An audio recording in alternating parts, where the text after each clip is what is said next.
Right. Well, do you know what? We've managed to make it back in person again. And, in our ongoing selection of venues, this one's done while on the way of driving home. So in the awful weather that seems to have carried on from July to August. But look, welcome to the latest episode of the Procurement and Finance Coffee Break. And as ever, myself, Richard Beaumont, and Claire are going to be talking about a topic that we believe affects both procurement and finance. So today we're going to be talking about maturity model assessment, which might not mean anything to you. And in fact, I didn't even know it was called that, although I had an idea of what it was. But we're going to go through it. So look, Claire, how about you just explain what a maturity model is so that we people can work out whether they actually know what it is, but just didn't know what it was called. Yeah, so it's a tool that consultancy use a lot. Right. I don't know a consultancy that doesn't have their own maturity model framework for different business processes across an organisation. Okay. And the reason I wanted to discuss this is certainly when I was a financial controller of a medium-sized business, I hadn't heard of it, but actually they're really useful tools. Right. And we discussed benchmarking a few weeks ago, and it's a subject that really links well into benchmarking because it's basically another tool in the arsenal of being able to benchmark yourself. So basically a maturity model framework is a framework, and depending on the consultancy you go to, they either go 1 to 4 or 1 to 6 or something like that. Most typically they're 1 to 5. Right. Okay. Right. And this framework, you'll have a framework for different processes across the organisation. So let's say record to report is a process in every finance organisation, just like source to pay is.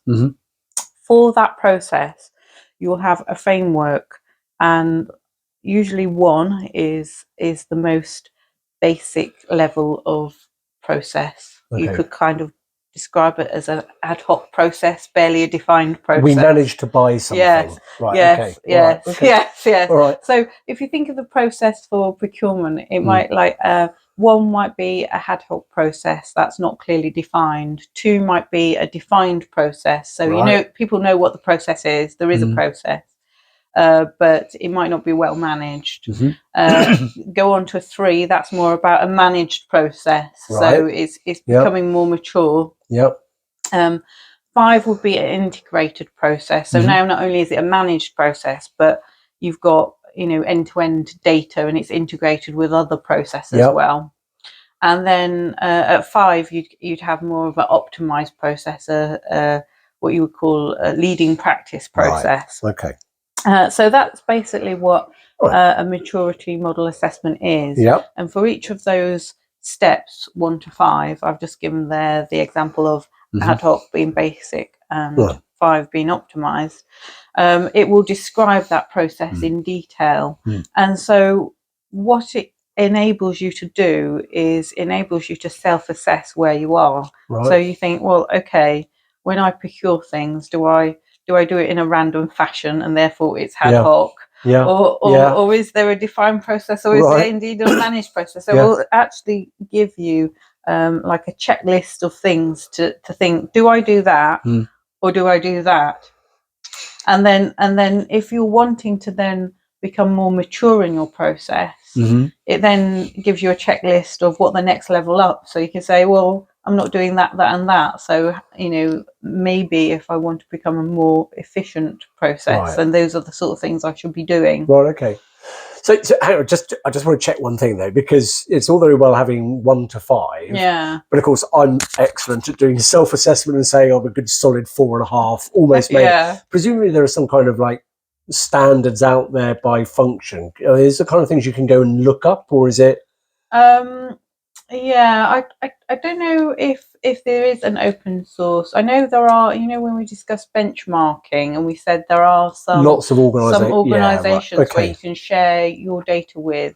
Now, those same organisations, if you don't go to a consultancy like, any of the big 4 or other consultancy companies, like the company I work for myself,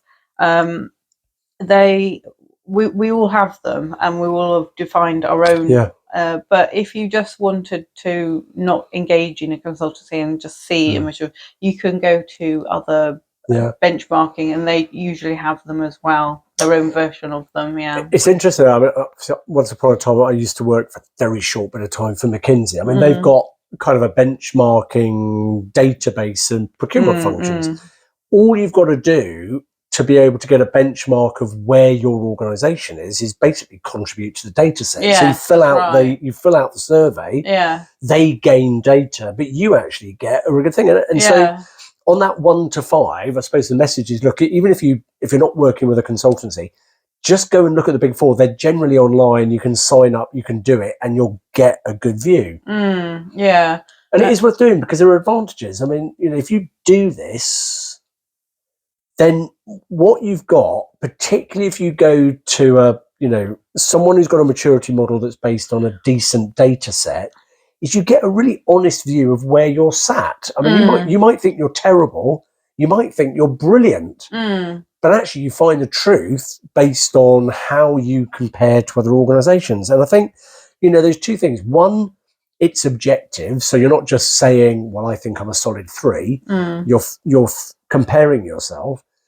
Secondly, when we talked about business cases before, but when you go to your leadership team and say, look, I want to invest in X, you're not just saying I want to invest in X because, you're saying I want to invest in X because it's going to get me to the next level. And if I get to the next level, these are the kind of things I'm going to be able to do, which are going to bring value to the organisation.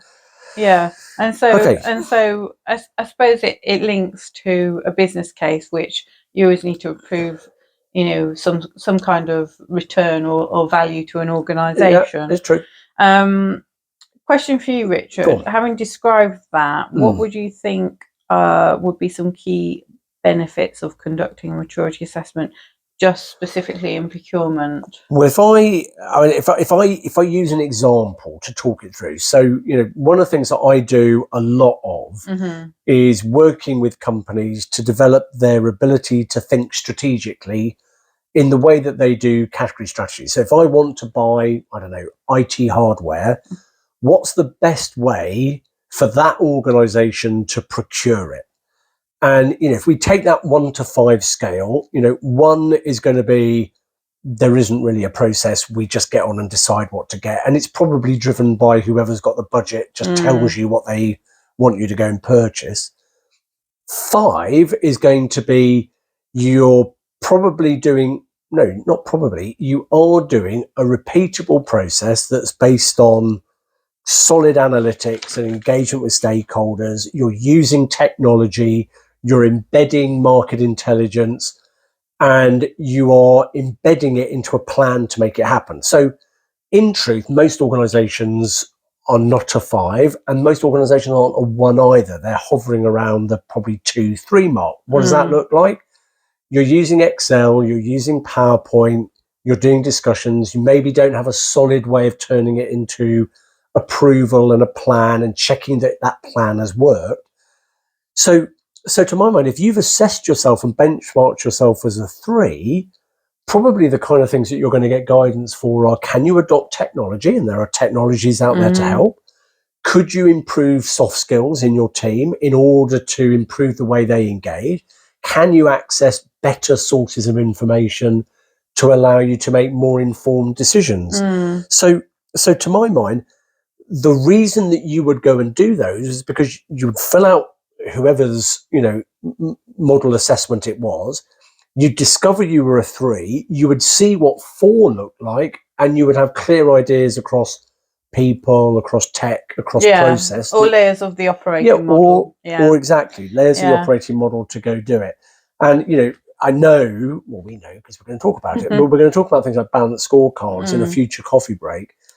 Again, balanced scorecards are about driving performance, and each function kind of has an obligation to look at their maturity, their capabilities, and work out how they can progress themselves. There's an important point. Not everybody needs to be a 5. No. So I think it is important to point out that whilst perhaps very large conglomerates, big business, due to their size, they need defined processes that are optimized to reduce their costs.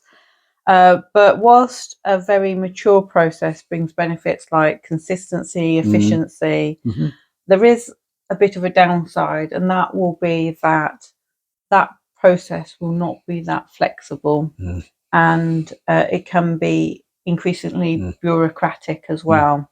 So some companies, especially if they're smaller, startups or high growth companies, they may strategically prefer to keep their processes relatively simple.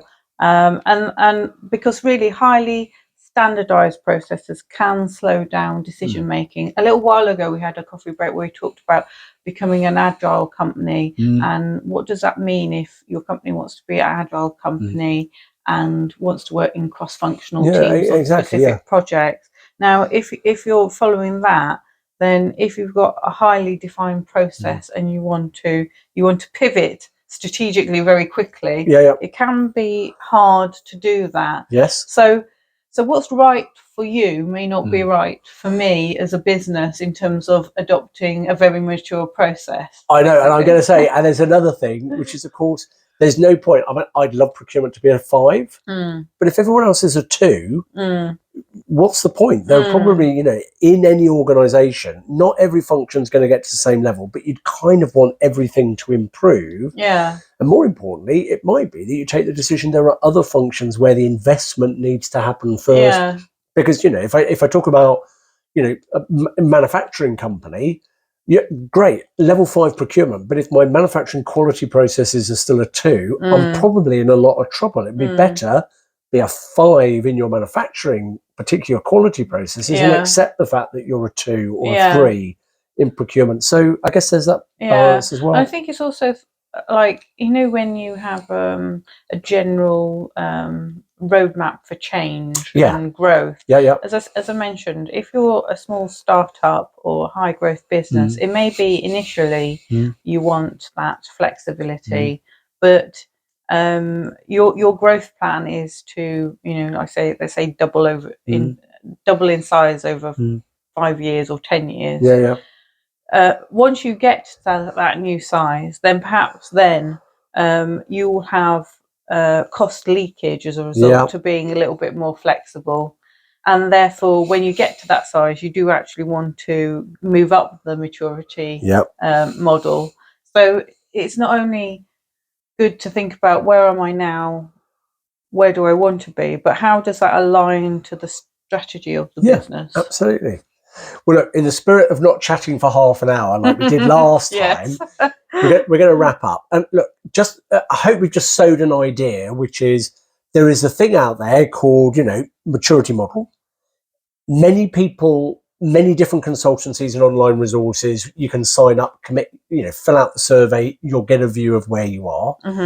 How it fits into your particular business is unique to your business. But the important thing is, if you make the assessment, you've got objective data where you can have a discussion. And no matter what you call it, a roadmap to improve that takes into account the things which other organisations do well, who are maybe a level above you, gives you insight on how you can improve. And I think it's important when you do that, not just to think about the strategy moving forward, but to also consider what are your current pain points that you have, and how does the issues that I have now, and I know I have, link to potential leakage in either revenue or costs, and leakage in value creation. So it's kind of all got to be looked holistically. It is. But there you go. Look at what the business is trying to achieve. Work out where it's falling short. If that falls into your function, ask yourself why. And actually, maybe just doing an assessment against an established maturity model will give you some clues. But we're going to leave it there. We've got a lot more to talk about. I'm personally looking forward to the balance scorecard. I suggested that, no one else. But we'll get there. But for now, from Claire and I, see you next time. Bye-bye. Bye.